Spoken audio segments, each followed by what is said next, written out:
Hey guys, it's Saga from TecworkZ, and in this video, let us see whether dual cameras on the OnePlus 7 stand in comparison to the triple cameras on the OnePlus 7 Pro.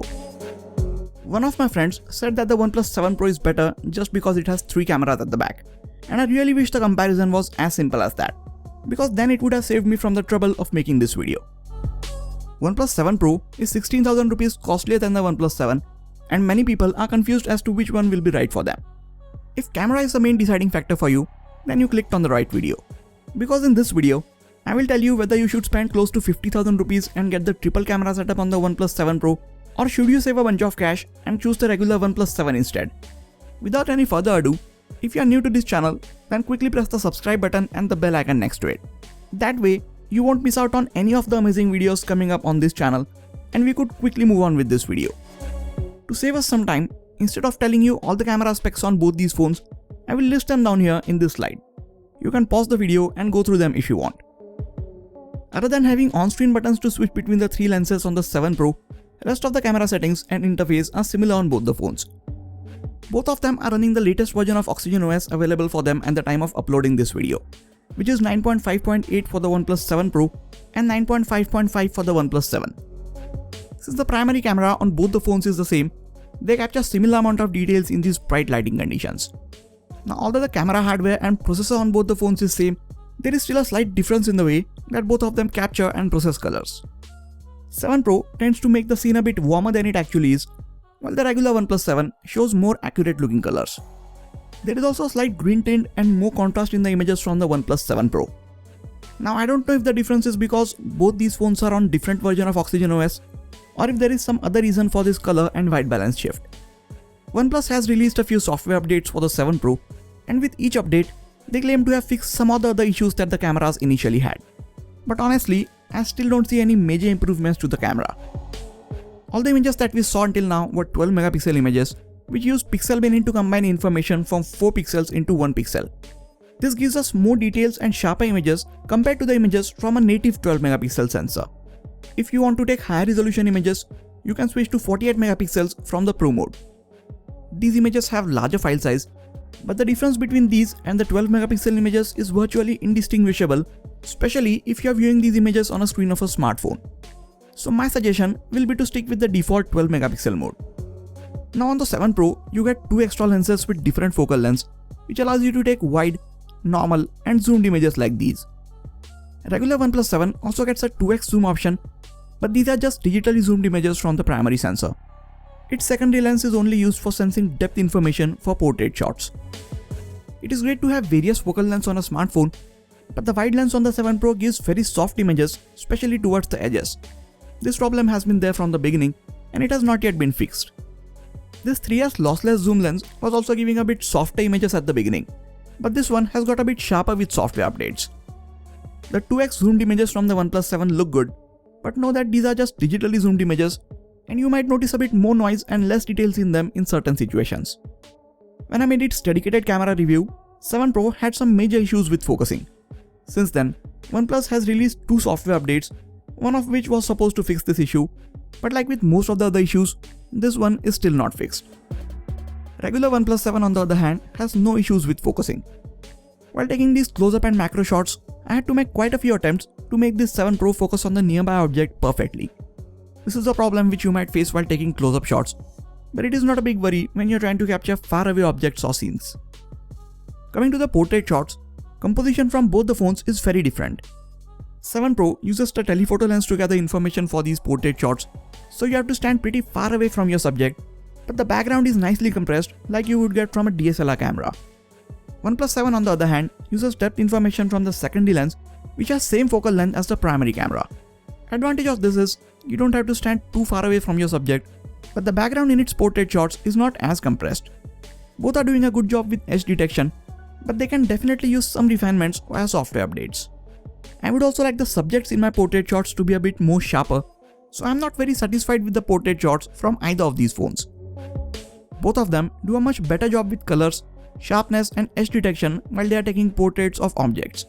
And I really wish they were this good while taking portrait shots of people as well. Coming to indoors, artificial and low lighting situations, 7 Pro again captures slightly warmer colors of the two. There is also slightly more noise in the images from the OnePlus 7, while the new update on the 7 Pro helps it keep the noise levels to a minimum.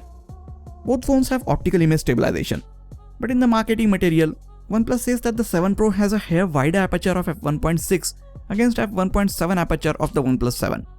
But when we look at the EXIF data of the images from both the phones, they both seem to have the same f1.65 aperture. Both phones also have night sight mode to help them take better images in lower light. Since the last two updates, 7 Pro now takes a couple of seconds to gather light for these night sight shots, while the regular OnePlus 7 just takes a moment to take these shots and then just a few extra moments to process the image. Resulting images from both have more light compared to the normal auto mode images, but the results don't have night and day difference like we see in the night mode images from the Pixel 3 or the Huawei P30 Pro. OnePlus 7 Pro has a bit more contrast in these night sight images, but the details in the images from both the phones are pretty much the same. The only difference is slightly more noise in the regular OnePlus 7's images. Other than that, I would say both are at par even in these lower lighting situations. Looking at these images, I think we should applaud OnePlus for not crippling the OnePlus 7 with an inferior camera just so that they could push the sales of their flagship phone, the OnePlus 7 Pro.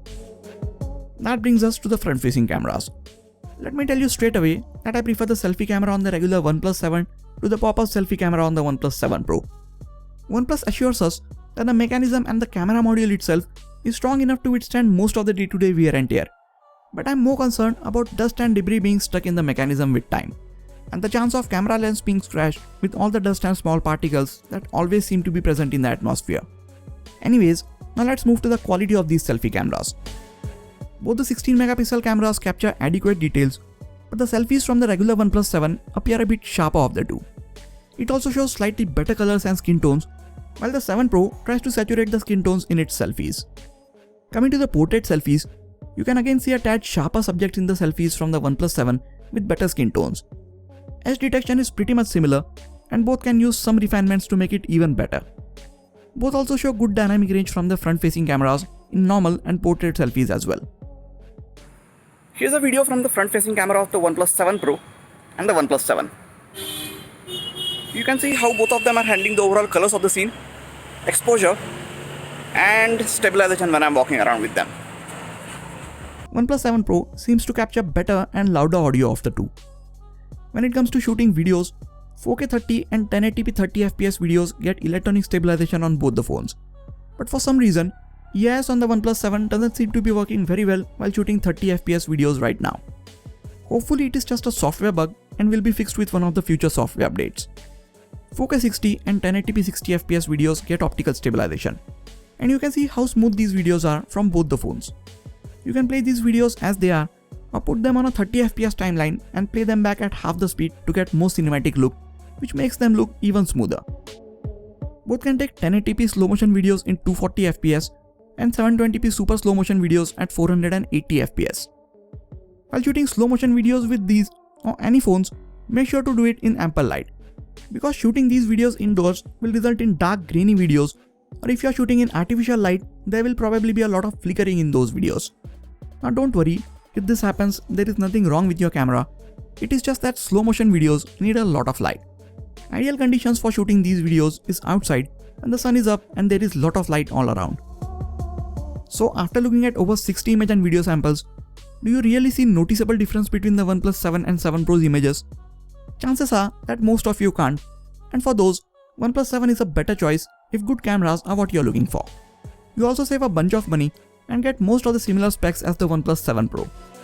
For the few who feel that they can see the difference between these images, and for someone who absolutely needs the two extra lenses, OnePlus 7 Pro seems to be the one for you.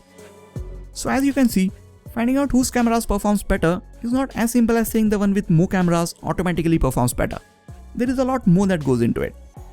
For me, honestly the regular OnePlus 7 is the right fit. According to me, even after multiple updates and attempts to make them better, the two extra lenses on the 7 Pro are average at best, and due to that fact, I barely use them other than for taking image samples for these videos. So if I am going to get similar performance from both the main sensors, I will choose to spend a lot less money and get the 7. But that's just me. Again, I will have to thank OnePlus for giving us such good primary camera on the regular OnePlus 7. Now someone having a lower budget doesn't have to settle with average set of cameras. What do you guys think about the cameras on these phones? Do you think if cameras are the main priority, then 7 Pro is worth the extra premium that OnePlus is asking for? Whatever your thoughts are, let me know in the comments. If this video helped you and if you are planning to get any one of these devices, then I will really appreciate if you get it from the affiliate link in the description section. It helps the channel out at no extra cost to you. That is it for this video guys. Please hit the like button if you enjoyed this video and subscribe to the channel for more quality tech videos like this. You can also check out some of the other videos from this channel. This has been Sagar and I'll catch you guys in the next video. Take care.